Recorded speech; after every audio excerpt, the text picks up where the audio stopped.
guys, ang toy na re-review natin for today. O bubuo na natin si Venompool. Now, if you want to watch kung saan yung mga parts na kasama yun dito, kasi 5 different figures kasi ang kailangan nyo bilhin para makompleto nyo yung parts ng Venompool na ito. Check out nyo na lang dyan sa playlist natin para makita nyo yung mga detailed review natin nung bawat isa. And bago tayong mag-start sa pag-build natin, special shoutout muna sa kaibigan natin si JG na nagbigay ng buong figure na to para ma-review natin dito sa channel natin. So once again, Free, thank you so much for sponsoring this video. Okay, so eto na nga lahat ng parts dito ni Venom. Nandito yung pinaka-body niya, left and right arm na may kasamang left and right alternate hands, left and right legs, and may accessories pa siya dito na katana, which is natatanggal yan. Ayan, no? And yung nag-iisang head dito ni Venompool. Okay, let's start to build. Ito muna, unahin natin sa legs. Pop off mo lang yan. Ganyan. Medyo matigas Medyo matigas yung plastic niya. Yun. Pasok din. Okay. Then yung kanyang left leg. Para mas madali kayong mag-build nito, yung iba nilalagyan pa ng or pinapainitan ng blower. O yung iba binababad pa sa mainit na tubig para lang mag-soften yung mga plastics niya. Pero sa akin kaya naman yan. Next, yung left arm natin dito. Yan. Then yung kanyang right arm. Medyo matigas. Mas madali yan kung pinalambot nyo muna yung mga plastic niya. Yan. Okay. And then yung accessories niya sa likod. Ang pagkabit nito, susundan nyo lang yan. Hindi siya peg Susundan nyo yung parang pinaka belt niya doon. Doon siya pinakakakapit. Parang magkiklip siya doon sa pinaka strap niya. Yan. And yung pinaka head niya, this one, pepeg natin dyan. Yan. Okay. So, ito na ang ating Venompool. Check muna natin yung kanyang details. Yan, ang ganda rin Yung macho dito si Venom.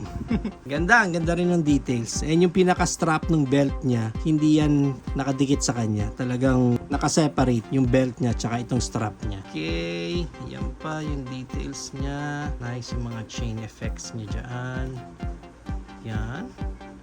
Okay, and para sa articulation ni Venompool, ang head niya is on a ball joint, so naro-rotate yan. May look up siya ng konti, may look down siya, ganyan. And yung kanyang arms wide open, kaya ba niya mag-feed moment? Kayang-kaya!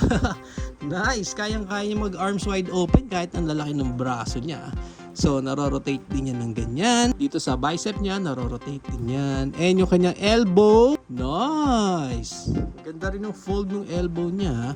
And then, yung kamay niya, naro-rotate yan ng ganyan. Yung kamay niya, pwede nating pop off yan. And then, ikabit natin itong alt hand niya.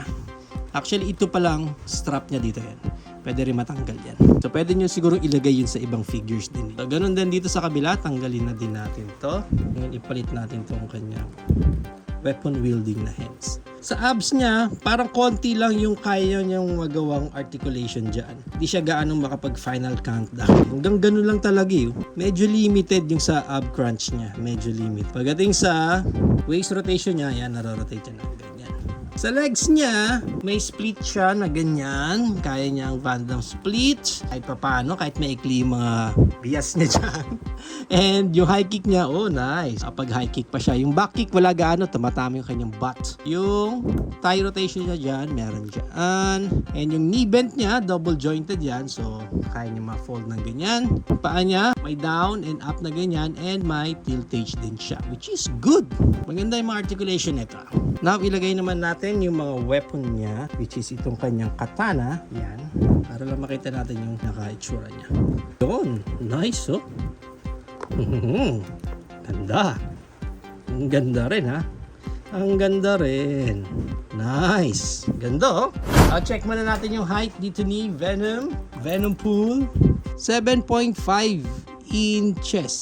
And maganda niyan, i-compare natin siya sa iba pa niyang kasama sa line na to, which is si Carnage, si Paige, si Morbius, si Ghost Spider, and si Miles Morales. Yan, so yan mismo yung buong line nila na yan. And maganda niyan, i-compare na rin natin siya sa ating Toy Biz Beta Ray Bill knockoff version na Gladiator Hulk, MCF Doomsday, MCF Clayface, and ang ating Optimus Prime AMK Pro series. So yan ang ating high comparison.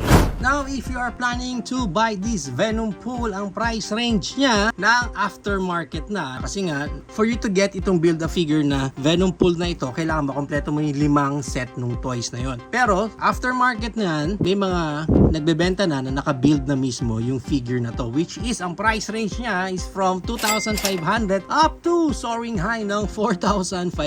So, depende na lang doon sa seller kung ano yung price na gusto niyang patong dito kay Venom Pool. There you have it now guys. Ito na ang ating Marvel Legends Venom Pool. What do you think of this build-a-figure? Is it a go for you or a no for you? Whatever thoughts, please comment it down below. But for me, I think this one is goods na rin for me. Kahit na may mga nagsisirculate na balita na knock-off version lang naman daw yung makukuha pag bumili ka sa GMP, which is doon natin nakuha yung buong line na to. Isang store sa Shopee, sabi nila mga knock-off version daw.